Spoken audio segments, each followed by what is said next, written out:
Hello दोस्तों, आज हम चर्चा करने वाले हैं भारत में यूरोपियों के आगमन के बारे में। तो उम्मीद करते हैं कि आप लोगों को हमारा क्लास पसंद आएगा, और अगर हमारा क्लास आपको पसंद आता है तो कृपया लाइक करें, कमेंट करें और इस क्लास को शेयर ज़रूर करें अपने दोस्तों में, ताकि और भी लोग इस क्लास का लाभ उठा सकें।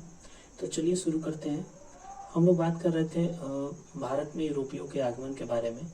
तो जैसा कि हमने पिछले क्लास में चर्चा किया था वास्को डी गामा के बारे में, तो आज हम थोड़ा उसके बारे में जल्दी में चर्चा कर लेते हैं कि वास्को डी गामा पुर्तगाल का निवासी था और वो केप ऑफ गुड होप से होते हुए एक गुजराती की सहायता से, जिसका नाम अब्दुल मुनीक था, उसकी सहायता से कालीकट के तट पे पहुंचा था। और कालीकट के तट पे वो पहुंचा था 17 मई 1498 को। और वहाँ पे कालीकट के वर्तमान जो शासक थे जमोरिन, उन्होंने वास्को डी गामा का काफ़ी हावभाव से स्वागत किया था। तो हम लोगों ने वास्को डी गामा के बारे में चर्चा किया था। उसके बाद हमने आपको बताया था कि जो दूसरा पुर्तगीज़ था जो भारत आया था वो 1500 ईस्वी में आया था। पेड्रो अल्बरेज करके और पुर्तगीज़ था, वो आया था भारत में। और फिर हमने आपको बताया था कि 1502 ईस्वी में वास्को डी गामा पुनः भारत आया। फिर हमने आपको बताया था कि 1502 ईस्वी में वास्को डी गामा पुनः भारत आया था।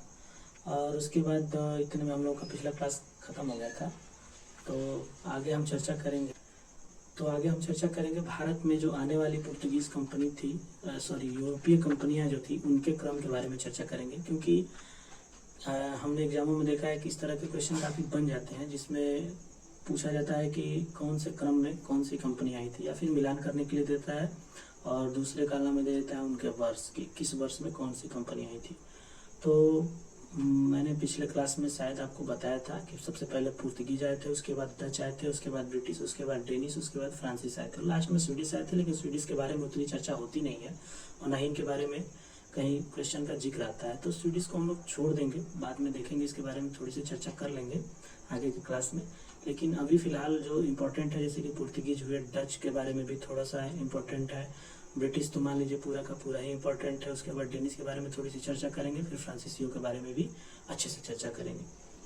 तो सबसे पहले पुर्तगालियों के बारे में चर्चा करेंगे हम लोग, क्योंकि पुर्तगीज आए थे 1498 में। आपको पता है वास्को डी गामा 1498 में आया था। लेकिन जो पुर्तगालियों ने अपनी पहली कंपनी स्थापित की थी वो कोचीन में 1503 में स्थापित की थी, जो कि कोचीन के कोलम में स्थित थी। तो कहा जाता है कि जो फ्रांसिस्को डी अल्मेड़ा था, ये भारत में प्रथम पुर्तगाली गवर्नर बनकर आया था। और इसने 1509 में, यहाँ पे आपको थोड़ा याद रखना पड़ेगा कि 1509 में मिस्र, तुर्की और गुजरात की संयुक्त सेना को पराजित करके जो अल्मेड़ा था, इसने द्वीप पर अधिकार कर लिया था। लेकिन उससे पहले 1505 में पुर्तगालियों ने भारत में अपना दूसरा दुर्ग, चूँकि हमने बताया कि 1503 ईस्वी में कोचीन के कोलम में पहला दुर्ग या फिर कंपनी स्थापित की थी या फिर फैक्ट्री स्थापित की थी, और 1505 में पुर्तगालियों ने अपना दूसरा दुर्ग कन्नूर में, जो कि फ्रांसिस्को डी अल्मीड़ा के नेतृत्व में बनाया गया था, उसने स्थापित की थी। तो आगे हम देखेंगे कि 1510 में अल्मीड़ा ने अल्मीड़ा कह रहे हैं, 1510 में अल्बुकर्क, जो कि बीजापुर के आदिल शाह से गोवा को जीत लेता है। और ये काफ़ी इम्पोर्टेंट क्वेश्चन यहाँ से बनता है कि गोवा को किसने जीता था, या फिर गोवा को मतलब किसने जीता था। तो ये दोनों क्वेश्चन इम्पोर्टेंट है, तो आपको यहाँ ध्यान देना है कि 1510 में बीजापुर के आदिल शाह से अल्बुकर्क ने गोवा जीता था। किस ईस्वी में? तो 1510 में। तो ये क्वेश्चन इम्पोर्टेंट है। उससे पहले अल्मेड़ा के बारे में भी एक इम्पोर्टेंट है कि उसने ब्लू वाटर पॉलिसी, यह पॉलिसी जो थी हिंद महासागर के व्यापार पर पुर्तगालियों के नियंत्रण को स्थापित करने के लिए अल्मेड़ा द्वारा शुरू की गई थी। और ये काफ़ी इम्पोर्टेंट है क्योंकि इससे भी क्वेश्चन काफ़ी बनते हैं। तो हम लोग को केवल वही कॉन्सेप्ट पढ़ने हैं वही कॉन्सेप्ट क्लियर करने हैं जिनसे क्वेश्चन आपके एग्जाम में आते हैं। फालतू की चीज़ों को हम लोग अभी के लिए इग्नोर करेंगे। बाकी जब हम लोग एक डिटेल वीडियो बनाएंगे, अभी तो ये शॉर्ट वीडियो बनाए जा रहे हैं जल्दी में, ताकि आपका रिवीजन कराया जाए।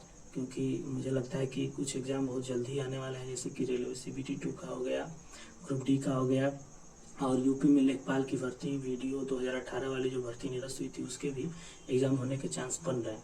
तो इसके हिसाब से हम लोग कोशिश कर रहे हैं कि जल्दी जल्दी में आपका रिवीजन करा दिया जाए, जो इम्पोर्टेंट टॉपिक है जिनसे क्वेश्चन आने की संभावना होती है। तो चलिए हम लोग शुरू करते हैं, आगे बढ़ते हैं। तो अब बात करेंगे हम लोग फ्रांसिस्को डी अल्बुकर्क के बारे में। तो फ्रांसिस्को डी अल्बुकर्क को ही भारत में पुर्तगीज शक्ति का वास्तविक संस्थापक माना जाता है, क्योंकि पुर्तगीज सेना में भारतीयों की भर्ती सर्वप्रथम अल्बुकर्क ने ही स्टार्ट की थी। और अल्बुकर्क ने भारतीयों से, पुर्तगीज के जो सैनिक थे उनको कहा था कि भारतीय स्त्रियों से विवाह करें, ताकि जो पुर्तगीज और भारतीयों के संबंध है वो और प्रगाढ़ हो सके। और उसने कुछ एक महत्वपूर्ण काम किए थे। इसने अपने क्षेत्र में, जिन क्षेत्रों पे अल्बुकर्क का अधिकार था, उसने अपने क्षेत्रों में सती प्रथा पे रोक लगाई थी। तथा अभी मैंने आपको बताया था कि बीजापुर के आदिल शाह से 1510 ईस्वी में इसने गोवा को जीत लिया था और दक्षिण पूर्व एशिया की महत्वपूर्ण मंडी जो मलक्का कहलाती है उस पर नियंत्रण स्थापित किया था। और फारस की खाड़ी पर जो स्थित हरमुज है वहाँ पे भी इसने अधिकार कर लिया था। तो कुछ चीज़ें इंपॉर्टेंट हैं, तो इनके बारे में मैं फैक्ट वाइज सन वाइज लिख करके आपको दिखाऊंगा। अभी मैं केवल इस पर चर्चा कर रहा हूँ ताकि आप लोगों के दिमाग में जो ये चर्चा है थोड़ी सी बैठ जाए। उसके बाद मैं आपको लिख के दिखा दूंगा, जो इम्पोर्टेंट डेट है उनके बारे में भी लिखवाऊंगा, ताकि आप लोग को अच्छे से उस पर पकड़ बन सके। तो अधिकार के क्रम में जो अल्बुकर्क द्वारा अधिकार किए गए थे, तो गोवा 1510 में, मलक्का 1511 में और हरमुज की खाड़ी पे इसने 1515 में अधिकार किया था। और यहाँ पे एक चीज ध्यान देने वाली बात है कि इसने गोवा को राजनीतिक और सांस्कृतिक केंद्र के रूप में उभारा था। तो ये भी क्वेश्चन आता है कि किसने या फिर किस पुर्तगीज ने या फिर किस पुर्तगाली गवर्नर ने गोवा को राजनीतिक और संस्कृति का केंद्र बनाया था। तो आपको याद रखना है कि अल्बुकर्क। तो ऐसे भी याद रख सकते हैं क्योंकि अल्बुकर्क ने गोवा को जीता था, तो इसने राजनीतिक और सांस्कृतिक केंद्र के रूप में गोवा को उभारा। आगे हम पढ़ेंगे नीनो डी कुन्हा के बारे में। नीनो डी कुन्हा के बारे में 2-3 लाइन जो इम्पोर्टेंट है उसके बारे में हम लोग जान लेते हैं कि इसने गोवा को पुर्तगीज राज्य की औपचारिक राजधानी बनाया था। तो चूंकि अल्बुकर्क ने गोवा को जीता जरूर था, लेकिन उसने राजनीतिक और सांस्कृतिक केंद्र में गोवा को उभारा था। लेकिन औपचारिक तौर पर राजधानी बनाने की अगर बात की जाएगी तो इसमें नाम आता है नीनो डी कुन्हा का। और इसने जो सैंथोमी मद्रास में स्थित है, सैंथोमी हुगली बंगाल में स्थित है, और दीव में पुर्तगीज बस्तियों की भी स्थापना की थी। तो 3 चीजें इसके बारे में और याद रखने की जरूरत है कि जिन नीनो डी कुन्हा ने सैंथोमी मद्रास में एक जगह है वहाँ पे, और हुगली बंगाल में एक जगह है वहाँ पे, और दीव में पुर्तगीज बस्तियों की स्थापना की थी। अन्य तथ्य भी इसके बारे में है, इसके बारे में भी हम लोग जान लेते हैं। बंगाल के जो शासक थे मसूद शाह, पुर्तगालियों को चटगांव और सतगांव के व्यापारिक कंपनियों को खोलने की अनुमति दिए थे, और अकबर की अनुमति से हुगली में कंपनी की स्थापना हुई थी। शाहजहां ने पुर्तगालियों के अधिकार से हुगली को छीन लिया था। तो ये कुछ इम्पोर्टेंट तथ्य थे, इसके बारे में अभी आप लोग जानकारी रखेंगे। और आगे हम देखेंगे पुर्तगालियों के पतन के क्या कारण रहे। तो पुर्तगालियों ने भारतीय स्त्रियों से विवाह किया और धर्मांतरण, ऐसा कहा जाता है कि भारत में जिसने भी यहाँ के धर्म से छेड़छाड़ की है उसका विनाश ही हुआ है। और पुर्तगालियों के बारे में भी ऐसा माना जाता है कि इनके पतन का प्रमुख कारण था धर्मांतरण, क्योंकि इन्होंने भारतीय धर्म में आकर हस्तक्षेप करने की कोशिश की थी। जैसा कि मैंने आपको बताया था कि अल्बुकर्क ने अपने सैनिकों को या फिर अपने लोगों को में ये बात फैलाई थी कि आप लोग जाके भारतीय स्त्रियों से शादी करें और उनके साथ संबंध बनाएं और उन सभी को अपने धर्म में कन्वर्ट करें, बदलने का काम करें। तो आपको पता ही है कि यहाँ धर्म से छेड़छाड़ तो अभी आज भी कितना सेंसिटिव चीज़ है। तो उस समय तो काफ़ी अंधविश्वास भी हुआ करता था, तो पूछिए ही नहीं। तो ऐसा माना जाता है कि पुर्तगालियों के पतन के प्रमुख कारण थे क्योंकि उन्होंने भारतीय स्त्रियों से विवाह किए और धर्मांतरण पर काफ़ी जोर दिया। दूसरा था व्यापारिक प्रशासन में अकुशलता, क्योंकि ये लोग पहली बार कंपनी स्थापित किए थे और इनकी कंपनियों में अकुशलता का मतलब है भ्रष्टाचार काफ़ी ज़्यादा फैला हुआ था। उसके बाद रिश्वतखोरी और शासकीय नियुक्तियों में भी भ्रष्टाचार कूट कर भरा था। और माना जाता है कि पुर्तगालियों के पतन में भी प्रमुख कारणों में डचों का भी प्रवेश है, क्योंकि डच जब आए तो उन्होंने सैन्य चुनौती भी देनी स्टार्ट कर दी थी। और सैन्य चुनौती का जवाब देना और एक तरफ अपने व्यापार को आगे बढ़ाना काफ़ी चुनौती भरा काम था पुर्तगीजों के लिए। अभी एक यहाँ पे महत्वपूर्ण टॉपिक पे मैं चर्चा करना चाहूँगा जिसका नाम था कार्ट्स आर्मेडा काफिला।